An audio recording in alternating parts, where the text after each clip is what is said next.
What's up, guys? Welcome back to another episode of Behind the Facade. Today I'm going to address a question that I get quite often from the younger audience members in this community, and that is, how do you get started in property in the first place? Now, rather than going into some of the obvious stuff, I know I've covered this in the past, but what I want to do today is go through a couple of questions for you to ask yourself. And I expect this may actually prove to you or show to you the path that is most suited to you personally in your present circumstances surrounding, in terms of your money, your expertise, your network, your time.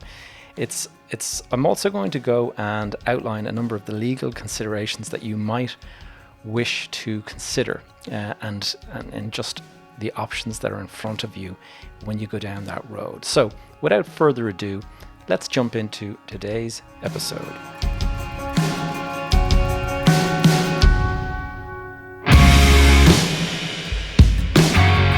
You are listening to Behind the Facade, and I am your host, Gavin J. Gallagher.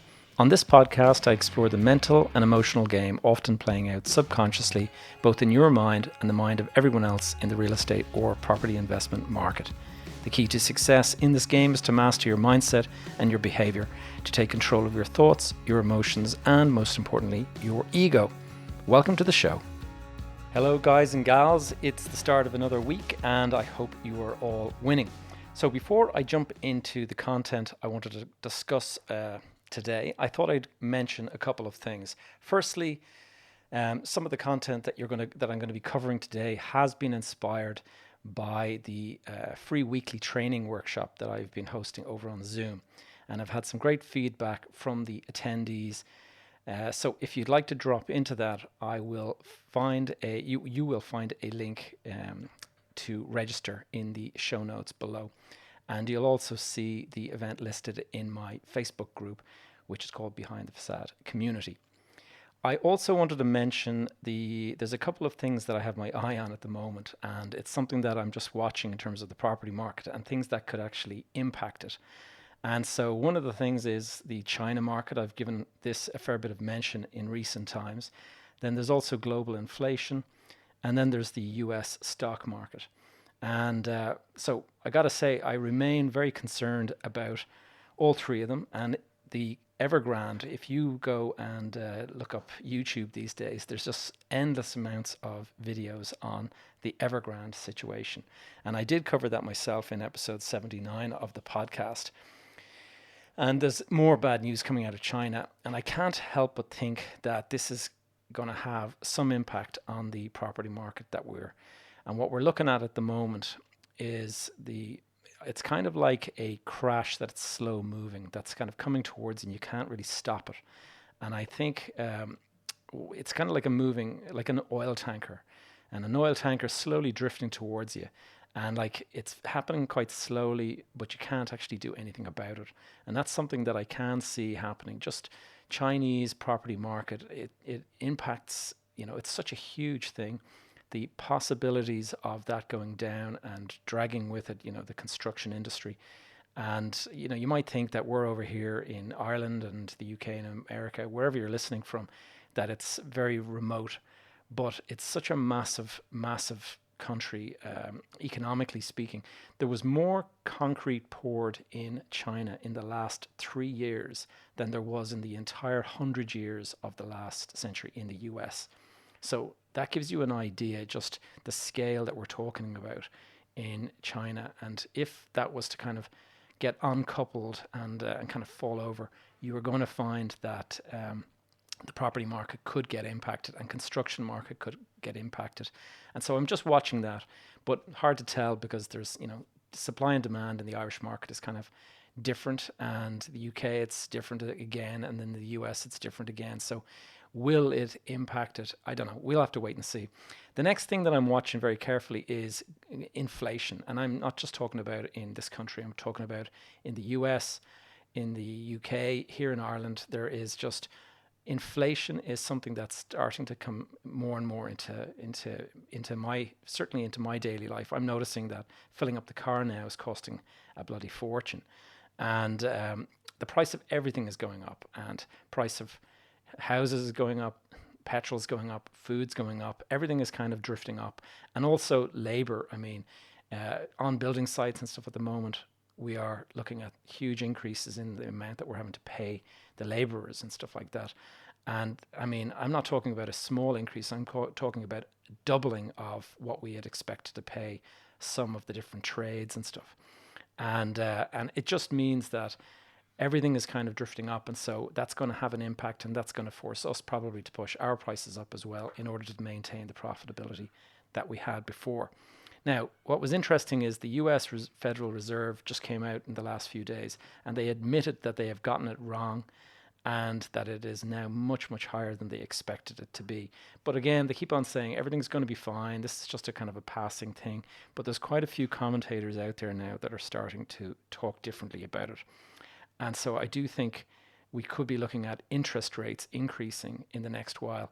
And if interest rates increase, obviously that's going to push the affordability of property prices down. You're going to have a situation where people went and they took out a mortgage based on a certain amount, and that mortgage costing them X amount every week, and all of a sudden you're into a situation where you now can't afford that any longer. So it's just, when you see those kind of things happening, I do think it's quite possible that you're going to find interest rates going up, and that's going to make property less affordable, and therefore there's going to be a bit of a downward sort of push. Now, if you want to know more about interest rate or inflation and its impact on interest rates and stuff like that, you can go and listen to my podcast episode 61. I went into inflation. But I definitely think it's going to have an impact, and it's going to continue going the way it's going. And then finally, in terms of the things that I think could impact the market, I'm looking at the US stock market. And where can I even begin on this? It's just, some of the companies, the valuations have just gone into the stratosphere. And the valuations, I mean, just to give you an example, Elon Musk this week started selling off about 10% of his holdings in Tesla. And in the process of doing that, he's netting himself about $28 billion in cash.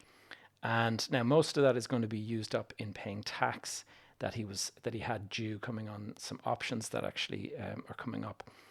But you don't need to worry about our friend Elon. Elon is still going to be worth about $250 billion. He's actually worth nearly $100 billion more than Jeff Bezos now.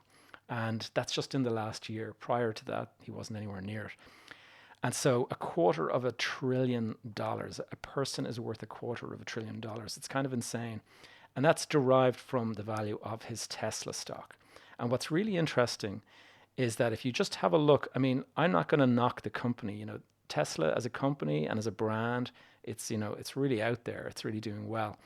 But just in terms of evaluation, if you kind of sit back and remove yourself from all of that and just simply look at the valuation, Tesla today is worth $1 trillion as a company. And that is worth more. I'm going to give you some figures now, and you're just going to be blown away by all of these values. All right, so Toyota is worth $284 billion. VW is worth $144 billion. Daimler-Benz is worth, which is the Mercedes company owner, it's worth $104 billion. General Motors is worth $84 billion. NIO, which is the biggest Chinese vehicle manufacturer, is worth $69 billion. BMW is worth $66 billion.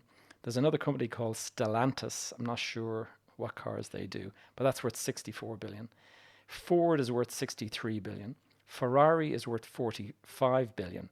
And Hyundai is worth $44 billion. So the 10 of those companies added together adds up to $966 billion, which is still less than the price of Tesla at the moment.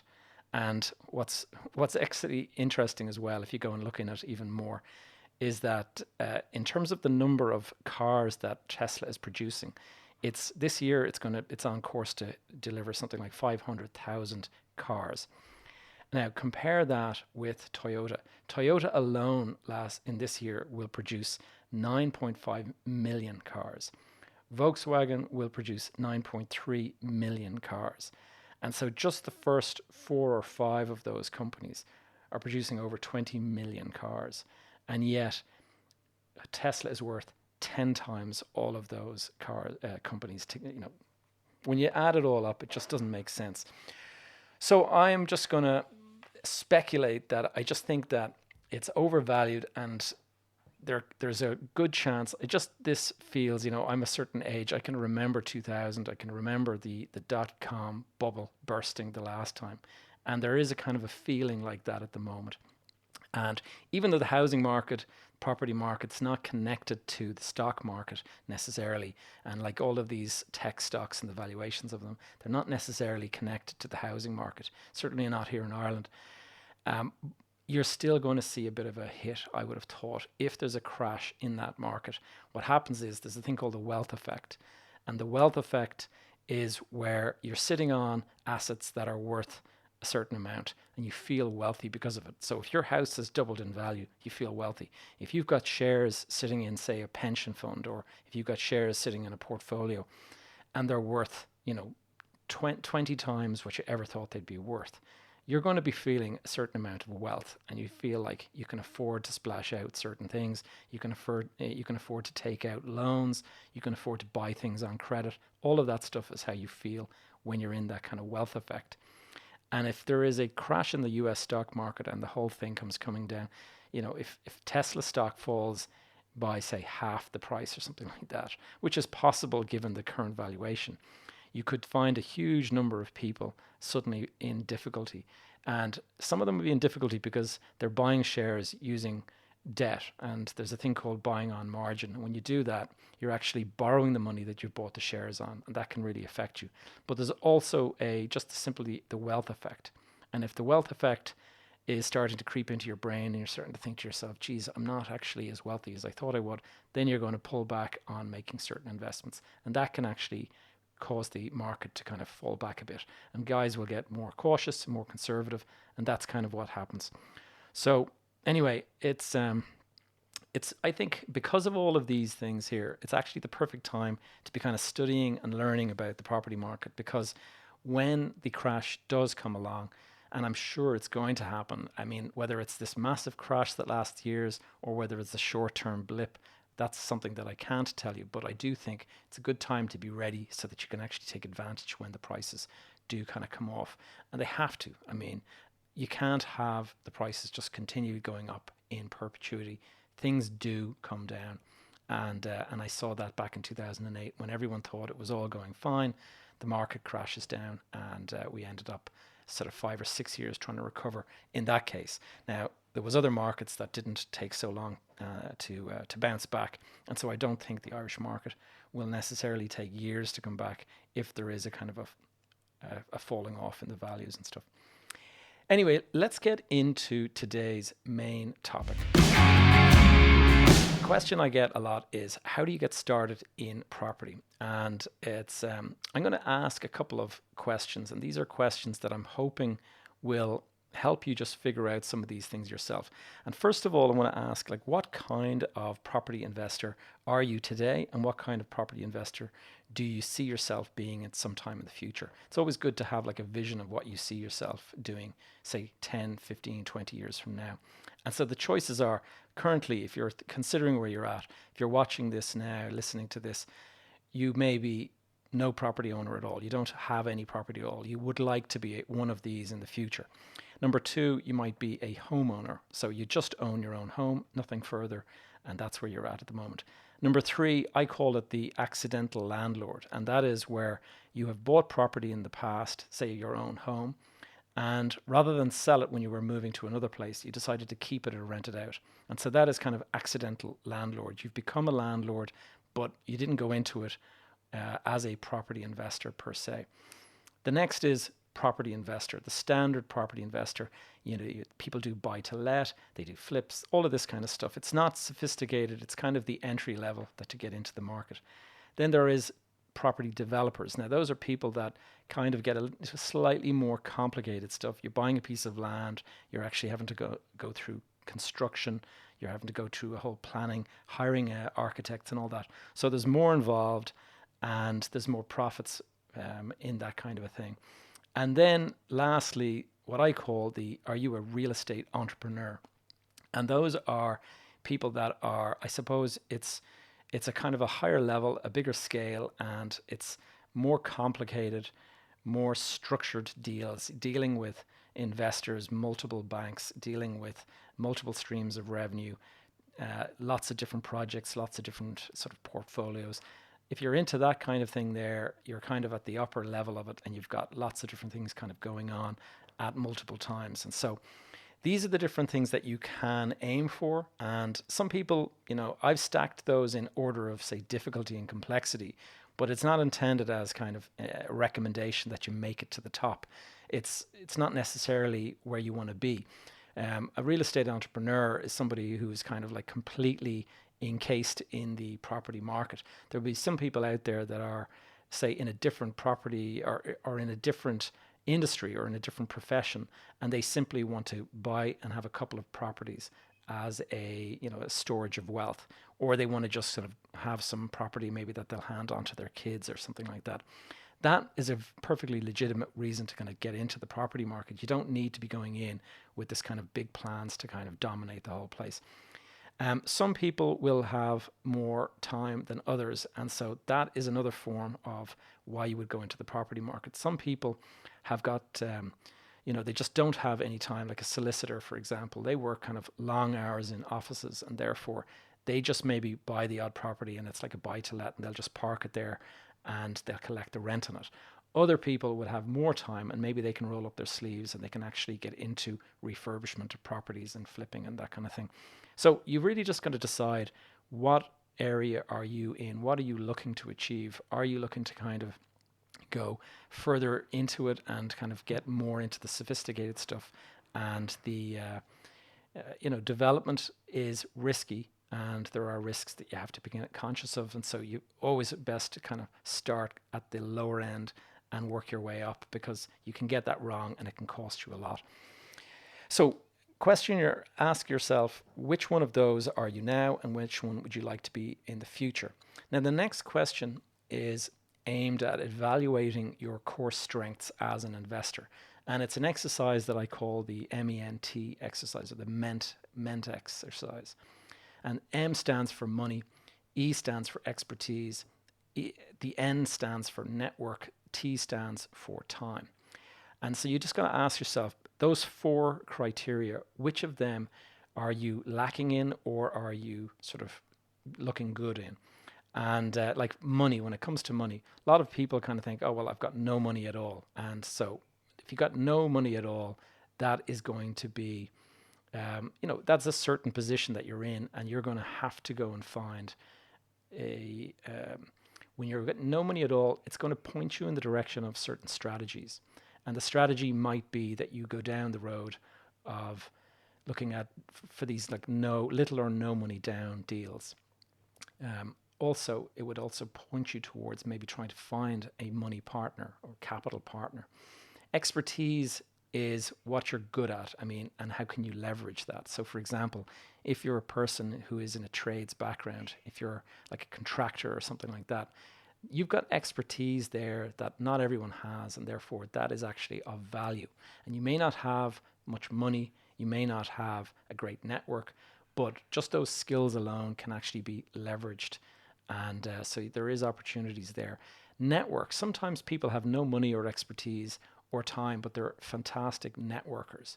And like people who build rapport, and they're just a natural kind of person to kind of make friends, very outgoing. Those people can go out there, and whatever they're lacking, they can actually find people that can open doors. They can find people that will invest in them. There's all sorts of ways to actually plug those gaps. So a network is very important. And if you're lacking those other things, the network can actually help you plug all those gaps. And then finally, time. So have you got any time available? Now, if you've got none of the above, but you've got lots of time on your hands, so if you're, say, a student or something like that, you're actually in good shape, because you've got the time to learn all of the stuff you need to learn to become better at this. But you've also got the time to go out and source deals. Once you understand how a deal comes together, you can go off and you can actually start looking for those deals. A lot of people who have money just don't have any time to go out there and do the sourcing of deals. And the sourcing of deals, like if you think that opening up some online website or platform is where you find property deals. That's where you're mistaken. Property deals are found kind of by going out, walking the streets, knocking on doors, finding out who owns that empty house or whatever. And that kind of thing is actually very valuable. If you just go on a website and think, okay, here's a person who's selling the property and I'm just going to bid on that. If there's 40 or 50 other people bidding on that property, which is what's happening at the moment, it's so kind of heated out there, you're actually going to get no bargains. You're just going to be paying through the nose for the property. And so people with time that can go out and uncover the kind of the better deals, the quiet ones, they're the ones that actually have an advantage. So if you can partner up with somebody who has the money and the expertise, then you're the person who can go out and kind of sniff out those deals. That again makes you valuable. So whichever of the answers you have to those, the MENT exercise, that will inform the strategy that makes most sense for you. And so it's well worth going and having a look at all that. And I'll give you an example for if you have no money at all, then obviously finding a solicitor or somebody like that, you might have friends from school or college or something like that that actually have the ability. They have money. A lot of the time, say I'm using solicitors as an example, but it could be anyone who's kind of professional who works very long hours. Doctors is another one, a GP or something like that. They work long hours, but they've got pretty reasonably good pay. The only issue is that they're time poor. They're cash rich, but time poor. And so if you can find those guys and partner up with them, they could actually have a pension fund that's well stocked up with cash and they're just looking for opportunities to invest. You come along with a deal and you can actually structure some sort of a deal where you get paid, we'll say, an equity slice that is based on sweat equity, and then they put in capital. And so that is a deal. That's the kind of stuff that I've done in the past. And it's where you've gone out, you found the property, you've done the hard work, you've done the heavy lifting. They have just brought money to the deal. And that could be a reasonable way to kind of split, say, a 50-50 joint venture down. Depends on how much you're bringing to it and how much effort goes into it. I mean, if you're going to be running a project from start to finish, then it seems pretty reasonable that you get paid for that. And your payment, in lieu of payment, you might just get equity in the deal that matches the amount of cash that the guy has to put in, and you both borrow or something like that. So how do you come across money? Sources of funds, there's a lot of different ones out there, and obviously you've got your own self. Do you have any savings? Most people, when they're starting out, they don't have anything, or they have a couple of savings, but not much. And if you start to use all of that, there'd be nothing left. So you do have to kind of look at ways that you can expand that, and whether that's through friends and family, or you can go to lenders. So there's obviously, if you're talking about lenders, you can go out there and the traditional lenders, the banks that everyone knows, they're on every main street. There's building societies, there's all that. There's also introducing into the market a lot more these days. You'll see they're basically lending businesses. And so they're companies. There's here in Ireland, there's one called Capital Flow. There's another one called Dillisk. There's ICS. There's Castlehaven Finance. There's a couple of different ones out there. And those different companies, they are more expensive some of the time. A lot of the time, they're more expensive than a traditional bank, but they are easier to deal with. And they are sort of faster, and they just have a kind of a quicker response and a better appetite for risk. And so you can get into a partnership or into a lending agreement with those guys easier than you would with a bank. Other alternative ways is just to partner up with somebody. And so you can go down the road of having a 50-50 partner. And I mentioned earlier, equity, your sweat equity combined with, say, somebody's money could be a good deal where they're like a silent partner. And that's a great option that works quite well, because sometimes, somebody's sitting on a pile of cash in a pension. At the moment, you're probably losing money in terms of cash, because we're in negative interest rates at the moment. And even when the interest rates were higher, they were at like 1% or 0.5% or something like that. So people who have money sitting in a bank account, whether it's a pension fund or just savings and stuff, they're actually losing money at the moment on that. And so if you can come along with a good deal that actually stands to make the money, then they're going to be interested in that deal. And obviously you have to build a relationship with them. You can't just rush in. It takes time to form relationships with investors and to build rapport, but that is a good option. When you get into the more sophisticated side of things, there's investors, and investors are not partners. They're investing in the deal. They're not, on the hook if the deal goes down, where the banks would come after them or something. They've simply put money into the deal, and they expect a return of so much. Now, the more sophisticated the investor, the more sophisticated the deals can be structured. You can get into deals where they have a mix of debt, they're putting in money, they're lending you money, and they get a coupon on that money, or they get interest every year on that money, and they're also getting an equity slice in the deal. So there's lots of different ways to structure these. The next thing I wanted to go into was some of the legal agreements that you need to consider if you're going to go down the road of entering into, say, a partnership, or in working with investors or lenders or whatever. And there's a lot of legal agreements out there, and at the very outset, you got to think about what it is you're going to be doing. And the first thing you got to do is you got to trash out the main terms that you're looking for. So if you're looking at a deal with somebody, you're going to say, okay, I'm bringing this to the deal, you're going to bring that to the deal, and we're going to split the profits, so much. That's a pretty simple structure of a deal. You would come up with heads of terms around that. And so there's different names for this. You can call it a memorandum of understanding. You can call it a letter of intent. The memo of understanding is called an MOU. And when I was living in the Middle East, that was everything. They were always talking about MOUs and signing an MOU. Heads of terms or a term sheet, all of this stuff, a lot of the time, these MOUs and stuff, they're not actually binding agreements. What they are is, it's kind of an understanding as to what the agreement that you're going to enter into will actually contain, like the different terms and stuff. And so it's not always binding. Now, sometimes it is binding, but not always. And so you need to be careful that you know what you're actually getting into. If you're getting into an agreement with somebody and it's not a binding agreement, then you could all be out there thinking that you actually have a deal when you don't. The next thing is, after you've made you've exchanged heads of terms, usually you'll do it with at the top of the sheet, you'll have, not binding, all of these kind of terms to make sure that everyone understands that this is not yet binding. This is still kind of in draft format. And you remove that at the last second when everyone is signing off on it. And what you will do then is get into like a proper agreement where there will actually be a solicitor involved drawing up partnership agreement, or drawing up a co-ownership agreement, or it might be a shareholders agreement. Whatever it is, depends on the structure. If you've got a company, then it's going to be shareholders.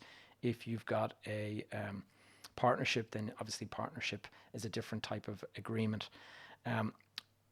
Now, I know what you might be thinking. A lot of people are kind of thinking, look, I'm working with a mate of mine. I've known him for years. We were in school together. We go way back. Handshake is all we have, and that's all we're going to deal with. See, in the property market, that is not a good idea. First of all, property agreements, anything to do with the real estate agreement, certainly in the Irish market, it's not a legal agreement unless it's actually written down. And my advice would be, don't do anything on the basis of a handshake. Not because you don't trust your mate or your friend or whatever, but because you never know what the future holds in property. And deals can go bad, like through no fault of your own. The market takes a turn, whatever it is. And it can lead to a falling out over who's to blame. Or it could just simply lead to a falling out over somebody is in a different circumstance to the other party. So if you've got something else that's propping you up and keeping you in with money in the bank or whatever, that's fine.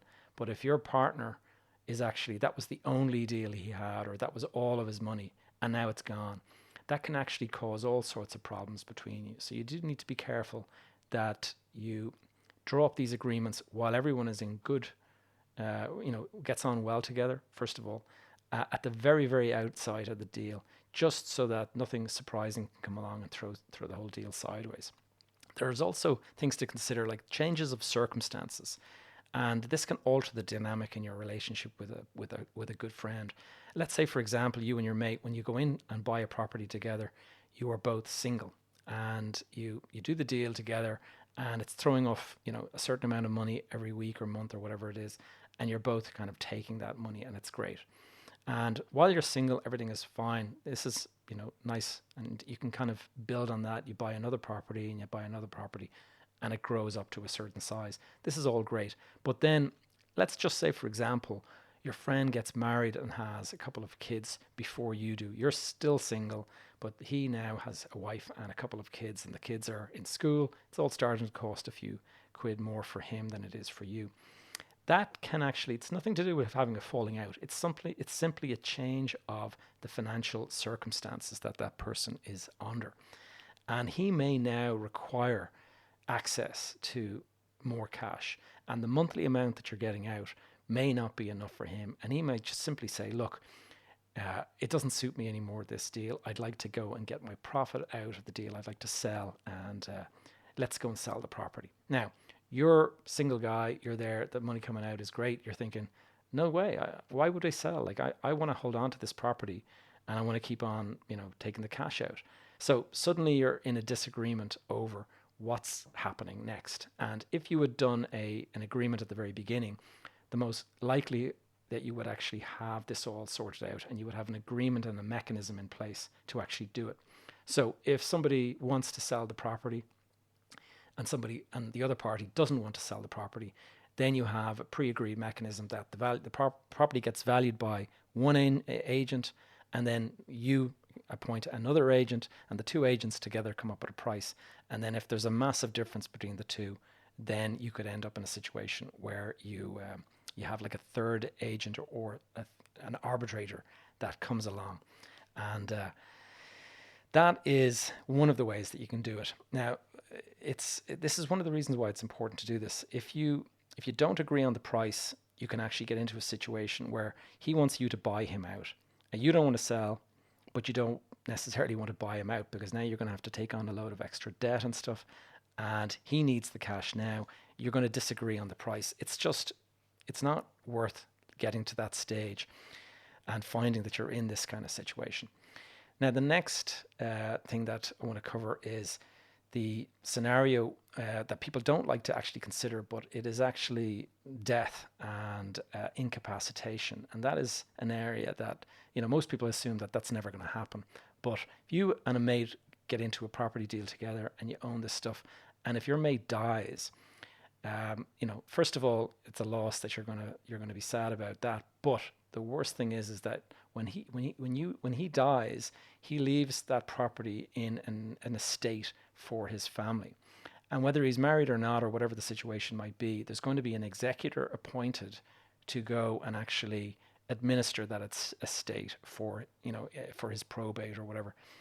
And that's where you can get into a situation where you're no longer dealing with your mate. The handshake agreement doesn't work anymore, because now you've got an executor who might be a solicitor or somebody that you just don't have a relationship with.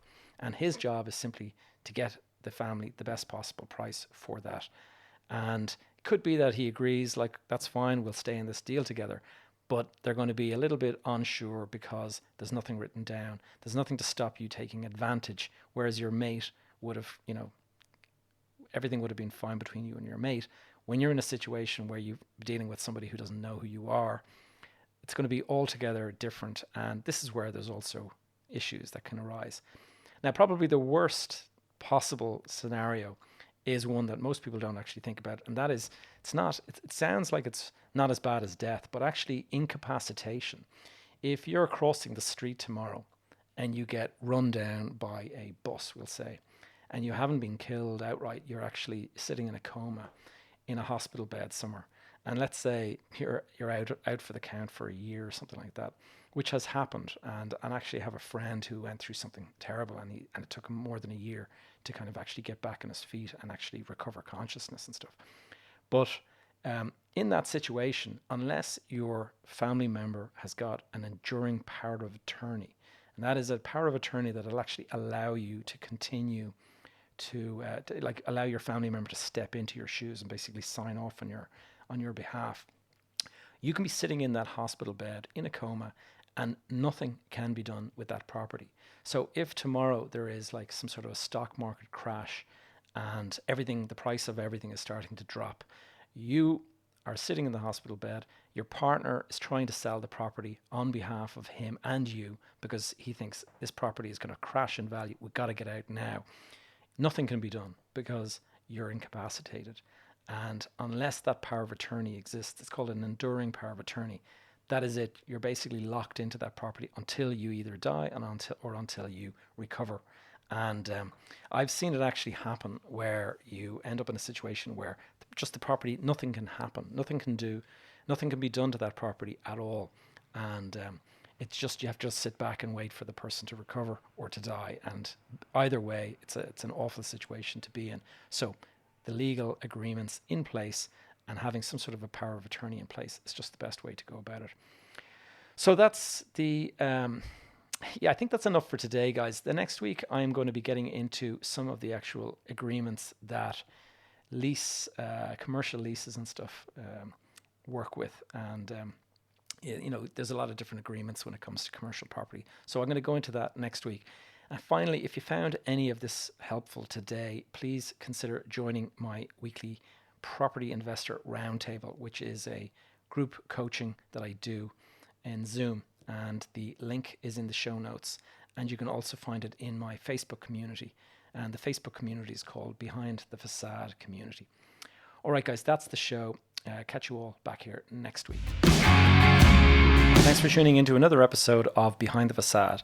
If you enjoyed this or found it useful, please take a moment to leave a review over on iTunes, or indeed share the episode out with a friend. This helps us grow the episode and reach more people. If you have any questions or topics you'd like me to cover in future episodes, please connect with me via the Facebook group Behind the Facade Community. Alternatively, you will find me on social media by my handle, Gavin J. Gallagher. You can stay up to date with all the projects I'm working on by joining my tribe. You can do that by adding your name over at gavinjgallagher.com. That's all for now. See you back here next week.